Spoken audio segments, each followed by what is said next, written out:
Hello friends, আমি তোমাদের বন্ধু টেক বয় কুশ। তো বন্ধুরা, তোমার জন্য একটি ভিডিও নিয়ে চলে এসেছি। আর সেই ভিডিওতে বলে দিব তোমাদের হোয়াটসঅ্যাপ যদি হ্যাক হয়ে থাকে তাহলে কীভাবে ঠিক করবেন। আপনার হোয়াটসঅ্যাপ যদি আপনার অনুপস্থিতিতে কেউ চালিয়ে থাকে কিংবা কেউ ইউজ করে, তাহলে সেটা জানবেন কী করে। তো আজকে এই ভিডিওতে বলে দিব।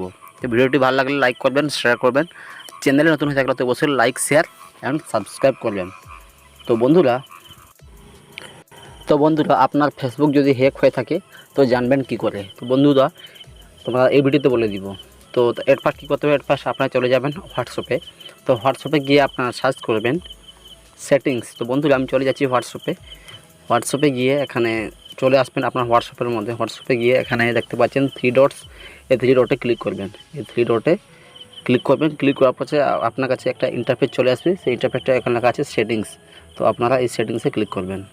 সেটিংস নয়, লিঙ্ক অ্যান্ড ডিভাইস, এটাতে ক্লিক করবেন। ঠিক আছে, এটাতে ক্লিক করার পর আপনি দেখতে পাবেন আপনার মোবাইলে যদি আপনার অজান্তে কেউ যদি আপনার হোয়াটসঅ্যাপ ইউজ করে থাকে তাহলে কিন্তু এটা এখানে দেখিয়ে দেবে। তো যেহেতু আমার হোয়াটসঅ্যাপে অন্য কেউ ইউজ করছে না, কিংবা কোনো থার্ড পার্টি আমার অ্যাপসটা কিংবা আমার এই হোয়াটসঅ্যাপ নাম্বারটা ইউজ করছে না, যার জন্য এখানে দেখাচ্ছে না। যদি কারো এখানে দেখায় যে কোনো বন্ধু বান্ধব কিংবা কেউ হ্যাকার আপনার হোয়াটসঅ্যাপটা হ্যাক করেছে, তাহলে কিন্তু এখানে দেখাবে লিঙ্ক ডিভাইস। তো লিঙ্ক ডিভাইসে দেখালে কিন্তু সেখানে ওপেন করবেন। ক্লিক করার পর এখানে কিন্তু আপনার সেই মোবাইল নাম্বারটা শো করাবে এবং সেখানে কিন্তু দেখাবে লগ আউট। তো আপনারা লগ আউট অপশানে ক্লিক করলে কিন্তু হোয়াটসঅ্যাপটা লগ আউট হয়ে যাবে তার ডিভাইস থেকে। তো বন্ধুরা, এই ছিল হোয়াটসঅ্যাপের ছোট্ট একটি ভিডিও। যে ভিডিওটা ভালো লাগে ভিডিওতে লাইক করবেন, শেয়ার করবেন। আর চ্যানেল নতুন হয়ে থাকলে অতি অবশ্যই লাইক, শেয়ার অ্যান্ড সাবস্ক্রাইব করবেন। তো বন্ধুরা, বাই বন্ধুরা, দেখা হচ্ছে একটি নেক্সট ভিডিওতে।